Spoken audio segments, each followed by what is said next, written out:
Halo Sobat ATR BPN. Sobat, kalau kalian ngurus sertifikat tanah nih, pernah kepikiran nggak sih kenapa tanah kalian tuh harus diukur? Kenapa ya nggak cukup dengan pasang patok aja di rumah sebagai penanda batas tanah kalian? Kalian pasti bertanya-tanya dong. Nah, kali ini saya lagi sama beberapa orang yang emang ahli di bidangnya dalam pengukuran tanah. Saya lagi bersama dengan Mas Alfa dan Mas Gali. Tepuk tangan semuanya. Halo, Mas. Halo. Oke, Mas. Ada beberapa pertanyaan dari masyarakat ya, Mas. Terkait dengan pengukuran tanah nih, Mas. Kenapa sih emang tanah tuh harus diukur? Ada yang bisa jelasin? Oke, mungkin kenapa tanah harus diukur ya? Karena sebenarnya pengukuran tanah ini adalah salah satu tahapan yang kita lalui untuk mendapatkan sertifikat. Jadi sebelum dapat sertifikat itu tanah kita harus diukur supaya tahu posisinya di mana, bentuknya seperti apa, lalu luasnya seperti apa. Nah, ini memang pengukuran tanah ini adalah salah satu tahapan untuk pembuatan sertifikat tadi sebenarnya. Kalau misalnya kita pasang patok aja emang nggak cukup, Mas? Biar kan kayak di rumah nih, atau enggak di satu tanah nih, misal tanah yang kosong gitu ya, ada patoknya kan berarti udah ada tandanya tuh, Mas. Tuh. Itu nggak cukup? Nggak cukup, karena patok itu kan tanda di lapangan ya. Jadi sebagai penanda ya Mas? Iya, sebagai penanda di lapangan. Jadi kita harus tahu juga dari patok di lapangan itu seperti apa dia posisi koordinatnya di dalam peta. Untuk kita dapat bentuk model dua dimensinya untuk nanti membuat gambar ukur, membuat peta bidang tanah. Nah itu posisi patok di lapangan itu perlu kita ukur tuh step-stepnya.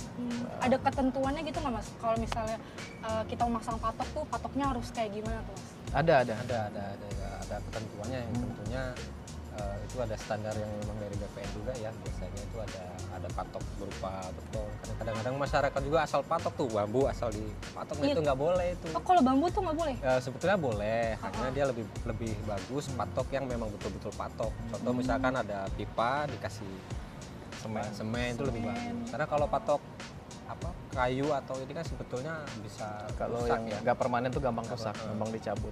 Apalagi untuk jangka waktu yang lama ya. Ya sebenarnya kalau patok itu kan batas ya di lapangan ya. Tapi sebenarnya esensi dari patok itu sendiri adalah kontradiktur delimitasi. Jadi artinya persetujuan antara tetangga-tetangga bersebelahan kan. Jadi sebelum dipasang patok itu pastikan sama tetangga-tetangga bersebelahan itu sudah setuju bahwa batasnya di situ. Lalu posisinya benar di situ sehingga nanti ketika dilakukan pengukuran tidak ada lagi sengketa batas tuh waktu di lapangan, karena takutnya kalau di ukuran dari pasang patok ternyata masih ada sengketa batas, kurang ke kiri, kurang ke kanan, nah itu bisa menghambat pada saat pengukurannya. Kalau menurut saya sih secara filosofi ya patok itu adalah bentuk persetujuan batas di lapangan ya. Jadi tadi kalau dibilang patok itu bergeser ketika tetangga berbatasan terus pemilik bidang tanah itu udah setuju, harusnya patok itu tidak bergeser.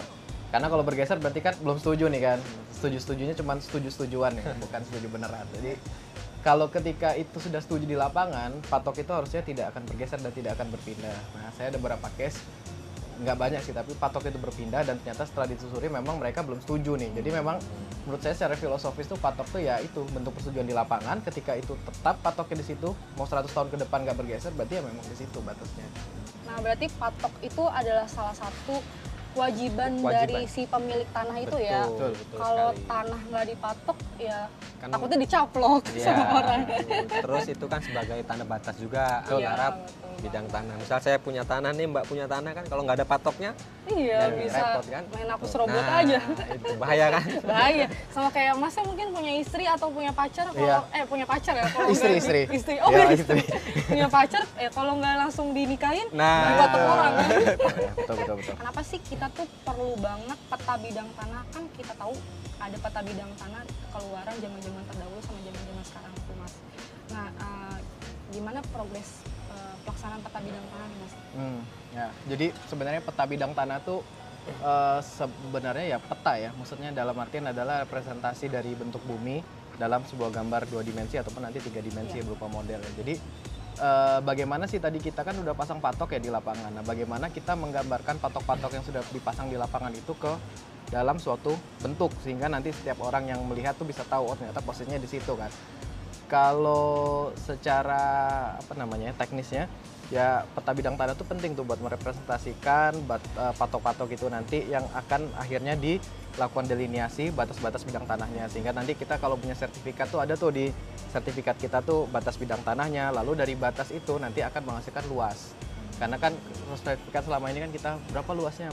Nah, jadi sebenarnya itu secara hierarkis itu seperti itu. Jadi patok di lapangan itu lalu digambarkan di dalam gambar ukur, lalu antar patok itu kita bikin garis, sehingga dari garis itu akan membentuk sebuah bidang yang akan bisa kita hitung luasnya. Mungkin seperti itu ya. Jadi secara hierarkis kenapa pentingnya peta bidang. Nanti peta bidang itu sendiri adalah salah satu komponen yang perlu kita bawa ataupun kita miliki sebelum kita nanti memohon sertifikat nanti. Peta bidang tanah itu bukan merupakan tanda bukti hak hanya. Jadi peta bidang tanah itu digunakan sebagai acuan untuk penerbitan sertifikat nanti. Untuk Jadi pengumuman. Untuk pengumuman. Jadi peta bidang tanah itu kan diperoleh dari data hasil pengukuran yang dimana prosesnya itu kan kita pengukuran di lapangan, nanti data hasil pengukuran itu dituangkan dalam gambar ukur, yang kemudian gambar ukur itu adalah terbitlah peta bidang itu sendiri. Nah, peta bidang itu sendiri itu adalah yang nantinya digunakan untuk menjadi dasar dari penerbitan sertifikat. Gitu, Mbak. Mas, kalau misalnya di lapangan nih Mas, bisa nggak sih tiba-tiba gitu ada nambah luasan gitu waktu kita ngurus sertifikat tanah gitu? Jadi misalnya ini terkait itu tadi ya pertanyaan yang dari zaman dulu sampai zaman sekarang. Ketika zaman dulu kita punya bidang tanah, mungkin kita mengukurnya masih dengan metode yang tersedia di zaman dulu gitu. Misalnya pita ukur ataupun teodolit. Nah di sekarang karena perkembangan zaman, kayak misalnya HP kita pun juga semakin canggih kan. Nah tentu teknologi pemetaan juga semakin canggih sehingga dimungkinkan adanya perbedaan luas karena memang ya zaman dulu dengan metode yang ada di zaman dulu. Misalnya luasnya 10, ternyata ketika kita ukur dengan yang lebih teliti sekarang mungkin luasnya 8 atau bisa jadi 11. Nah sebenarnya itu dimungkinkan karena secara metode dan alat ukur juga yang kita gunakan berbeda. Jadi sebetulnya kan nambah luas itu ada dua penjelasan ya. Yang pertama, apabila dia alasatnya dia masih girik, lettersi atau jual beli, nah itu masih kita bisa klarifikasi karena kan luasnya belum tertuang di dalam sertifikat. Namun apakah tanah yang sudah bersertifikat bisa berubah lagi luasnya? Nah itu kan perlu ditinjau ulang kembali, Mbak. Jadi misal kayak kita mau beli tanah nih, saya mau beli tanah dengan Mas Gali, nah, tapi dasarnya belum sertifikat, dia masih berupa girik. Nah namanya orang dulu kan dia beli tanah kan asal sebut aja, kan saya punya tanah 100 meter. Nah dibuatkanlah itu di dalam surat jual beli 100, tapi pada saat kita proses pengukuran, surveyor datang dan petugas ukur datang, ternyata hasilnya bisa lebih. Nah itu nanti biasanya kita buatkan berita acara. Jadi gitu ya guys ya, jadi nggak tiba-tiba berkurang atau nggak tiba-tiba bertambah, tapi kita mengukur berdasarkan prosedur yang berlaku. Betul. Nah kalau boleh tahu nih Mas, kalau tadi kan Mas bilang dulu kita pakai pakai apa? Pita ukur. Terus teodolit. Nah pengen tahu nih Mas, kan zaman makin berkembang ya Mas ya, semakin canggih nih. Sekarang BPN nih punya alat ukur apa aja sih Mas? Saya bingung nih karena kita punya banyak takut sombong. Banyak. Gak apa-apa, wajib disombongin. Oke.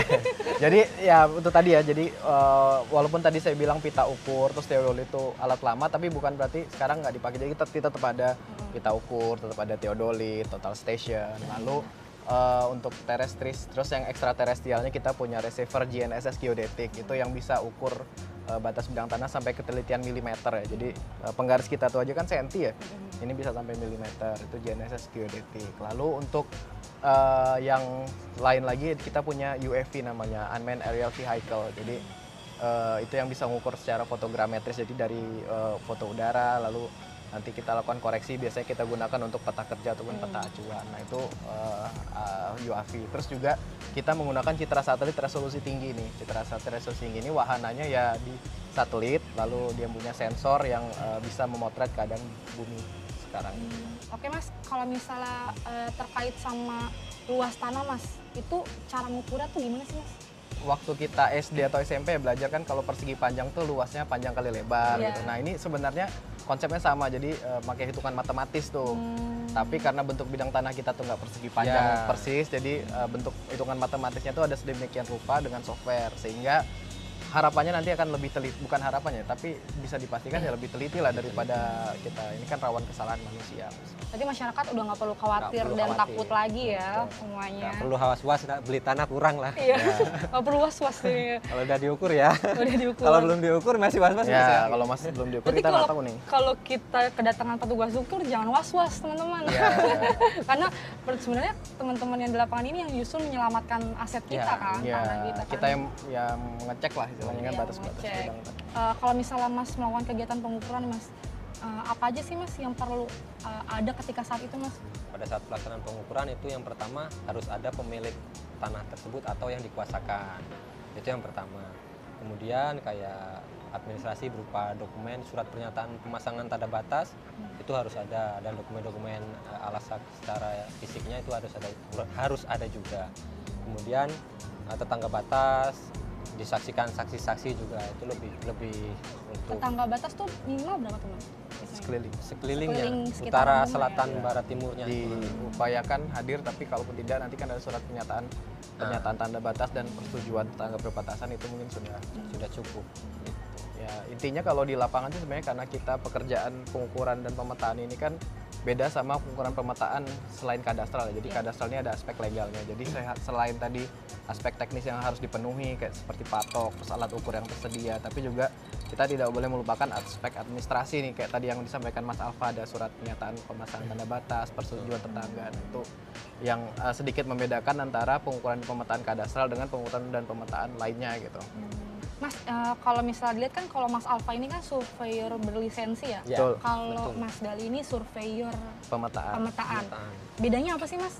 Ya, jadi sebenarnya kalau surveyor pemetaan di BPN itu sebenarnya ada dua ya. Jadi yang ASN seperti saya ini, dan ada yang Mas Alfa dari Mitra, SKB, ya. Mitra, jadi Mitra, surveyor ya. kadaster berlisensi. Nah, memang mengingat pekerjaan BPN ini yang banyak ya, jadi wilayah Indonesia kan luas sekali kan. Jadi dengan petugas ukur ASN yang tersedia ini kan akan menambah waktu lebih lama ya, jadi kalau dikerjakan kita semua. Jadi memang kita membutuhkan kerjasama lah dengan mitra-mitra SKB ini, sehingga pekerjaan tadi yang banyak dan wilayah Indonesia yang luas ini bisa tercakup pemetaannya lengkap gitu. Jadi kalau untuk jadi surveyor berlisensi itu pertama kita harus mendapatkan lisensi dari Kementerian ATR BPN. Jadi kita dapat lisensi dulu nih. Sebelum kita dapat itu kita nggak boleh. Oke, terkait sama surveyor berlisensi tadi ya Mas, itu berapa sih Mas sekarang jumlahnya di satu Indonesia ini? Kalau nggak salah di data terakhir itu sekitar 6458 ya, jadi terdiri dari surveyor kadaster dan asisten surveyor kadaster. Berarti segitu banyaknya ya Banyak. mitra surveyor berlisensi yang Banyak. turut membantu dalam kegiatan pengukuran ya Mas? Untuk dukanya mungkin kan karena jadi surveyor berlisensi itu sangat beresiko. Oh, begitu? Iya benar. Petugas ukur surveyor berlisensi itu sangat beresiko. Ini jarang kedengeran sama masyarakat ya Mas Nah, ya? Karena itu. kan kita Jadi- ada salah satu program namanya PTSL nih guys. Jadi itu Nah. PTSL, pendaftaran tanah sistematis lengkap, di mana pemerintah itu mendaftarkan bidang tanah, seluruh bidang tanah di Indonesia secara massal dan gratis ya Mas? Betul. Nah, itu tambah pekerjaan buat teman-teman petugas Betul, ukur dan betul. surveyor. Nah, Tapi dukanya juga tuh kan ini ya, wilayah Indonesia tuh kan luas ya, jadi nggak semuanya tuh gedung kayak gini yang bisa dipijaki. Nah, saya pernah juga ngukur, bukan pernah ya, sering ngukur juga di hutan, di rawa yang rawa. susah, dan mungkin saya pernah 2 kali ketemu binatang buas. Oh ya, gila, apa tuh Mas? Ular, kan? Ular, gitu. harimau, ya. Jadi memang perlu persiapan mental juga ya, jadi Fisik juga. surveyor fisik juga. Dan benar kata Mas Alfa tadi, memang ada pertanggungjawaban kita secara legal juga, secara hukum ya, terkait hak produk. Tapi ya semua itu dilakukan ya inilah ya, demi terwujudnya tadi Indonesia lengkap, terpetakan lengkap. Karena kan kita nggak bisa milih nih lokasinya, mau yang kota terus mau yang ini, tapi kadang kita harus ke hutan, harus ke rawa. Harus siap. Mental Harus siap baja ya, mental, iya. nggak bisa minyi-minyi ya Mas. Iya. Mas, ini tuh ada pertanyaan terkait dengan survei kadastral. Itu tuh sebenarnya apa sih Mas? Soalnya awam banget sih sebenarnya survei kadastral itu apa? Survei kadastral sebenarnya ini ya, pekerjaan pengukuran pemetaan untuk tujuan kadastral ya. Jadi kadastral itu sendiri kan dari katanya kan kadastral, secara kadaster. Nah, kadaster itu sendiri tuh untuk penggunaan pendaftaran tanah. Jadi survei kadastral itu sebenarnya adalah proses pengukuran pemetaan bidang tanah yang bertujuan untuk pendaftaran tanah nantinya. Nah, yang membedakan sebenarnya survei kadastral ini dengan survei lain, kan kita juga ada tuh pengukuran pemetaan, misalnya rupa bumi atau pengukuran pemetaan Topografi. topografi. Nah, ini adalah perbedaannya adalah ada aspek legal selain aspek teknisnya. Jadi legal itu adalah terkait dengan kepemilikan tanah, terus objeknya itu sendiri adalah bidang tanah yang memiliki pemilik dan berbatasan dengan pihak lain, sehingga diperlukan selain teknis juga aspek administrasi yang penting di sini dalam prosesnya itu. Kalau proses dari awal sampai akhir sih sebenarnya survei kadastral itu mulai dari persiapan tadi, misalnya penyiapan administrasi, alat, terus peta kerja, lalu penyiapan alat itu ya kita menyiapkan alat ukur, dikalibrasi, terus habis itu di lapangan kita melakukan pengukuran titik perapatan, titik kontrol, lalu kita pengukuran hasilnya nanti adalah gambar ukur yang diolah. Setelah gambar ukur lalu kita lakukan pemetaannya pun di peta pendaftaran kita yang sekarang sudah online ya. Peta pendaftaran, terus setelah pemetaan, lalu dokumen-dokumen warkah kepemilikan itu nanti akan dilakukan pengarsipan. Jadi prosesnya kurang lebih seperti itu sih, ya melibatkan aspek teknis dan juga aspek legalnya. Itu lebih ke teknisnya ya teman-teman terkait dengan survei kadastral ya. Ternyata sepenting itu ya Mas. Karena kalau nggak ada kegiatan pengukuran ya nggak ada sertifikat tanah. Iya nggak sih Mas? Nah kalau terkait kita punya kan yang namanya Bumi ATR BPN tuh, dimana kita bisa melihat peruntukan tanah ini untuk apa, ini apa gitu.